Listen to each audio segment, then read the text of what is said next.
Қурбонхон Раҳимбердиеви 66 сола сокини ҷамоати деҳоти Исфисори ноҳияи Бобоҷон Ғафуров аст. Вай субҳи имрӯз наберии 1,5 солаашро бо нишонаҳои бемории дарунравӣ ба беморхонаи касалиҳои сироитии шаҳри Хуҷанд овард. Мегӯяд, ки кӯдак 3 рӯз инҷониб дарунрав аст. Бар замми ин ҳарорати баданаш ҳам баланд шуд. Холаи Қурбонхон гуфт, ки муолиҷа ва тавсияи духтурони беморхонаи ноҳиявӣ натиҷа надод. Барои ҳамин кӯдакро ба муоинии духтурони сироятшинос оварданд. Баъди муоина духтурон ин кӯдаки 1,5 соларо ҳамроҳи бибиаш дар шӯъбаи рӯйдови меъдии кӯдаконии беморхонаи касалиҳои сироитӣ бистарӣ карданд. 3 рӯз боз худамовем гирон рафтим нашуд, имрӯз инҷо овардим. Дина таб кард баъд себед, имрӯз ози сахарба табаш нест. Ози сахариса 5 бор бурафте дурнаш амбо овардим.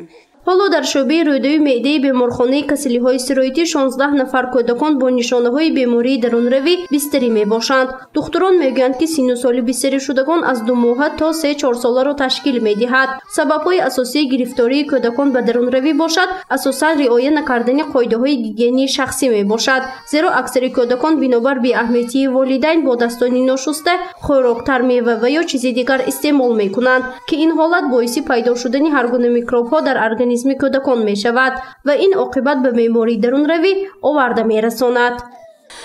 Бемории шиддати рӯйдови меъда ин бемориҳое ки ба гурӯҳи калонии бемориҳои сироитӣ дохил мешаванд ва бо аломатҳои қайкунӣ, дарунравӣ, баландшавии ҳарорати бадан, дарди шикам, дамиши шикам, асабонӣ, бемадорӣ, беқуввати дасту пойҳо бо ҳамин аломатҳо падид мешаванд.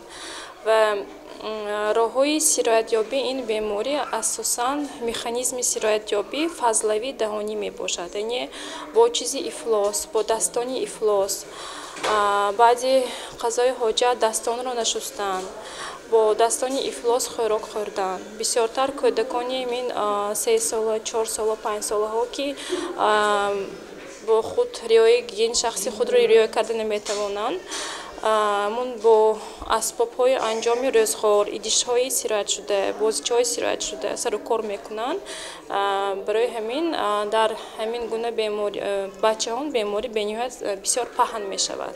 Духтур сироятшиноси кӯдакона Дилноза Аминҷонова мегӯяд, ки аксари кӯдакони дар шӯъба бистаришуда бо ҳолатҳои беобшавии вазнин қабул карда шудаанд, аммо баъди муолиҷаи 1 ё 2 рӯза вазъи саломатии онҳо беҳтар шудааст. Вай таъкид кард, ки бештари волидайн ҳангоми пайдо шудани нишонаҳои беморӣ саривақт ба духтур муроҷиат намекунанд, ки ин ҳолат боиси вазнин шудани саломатии кӯдак мегардад. Масалан, ҳангоми муроҷиати волидайн баъди 2 ё 3 рӯзи беморӣ дар кӯдак ҳолатҳои камобшавии бадан дида мешавад, ки ин аломати хавфнок ба ҳисоб меравад. Асосан оризаи аҳам бештар ки дида мешавад ин камобшавии бадан мебошад, ки ин бениҳоят аломати хавфнок мебошад.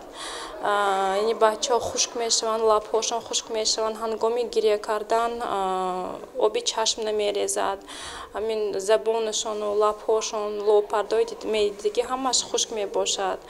ва агар ҳангоми ҳамин аломатҳо муроҷиат накунанд ё худсарона муолиҷа кунанд, агар ҳангоми беобшавӣ бисёр оризаҳое ки ба садмаи гиповолемӣ мегӯянд мерасад ва кӯдакон аз ҳамин ориза метавонанд мефафтанд ва боз оризаи бениҳоят хавфнок ин нейротоксикоз мебошад, ки худи заҳри инфексия, заҳри сироите ки сабаби ин бемориҳо шуда метавонад ба маркази асаб таъсир мерасонад.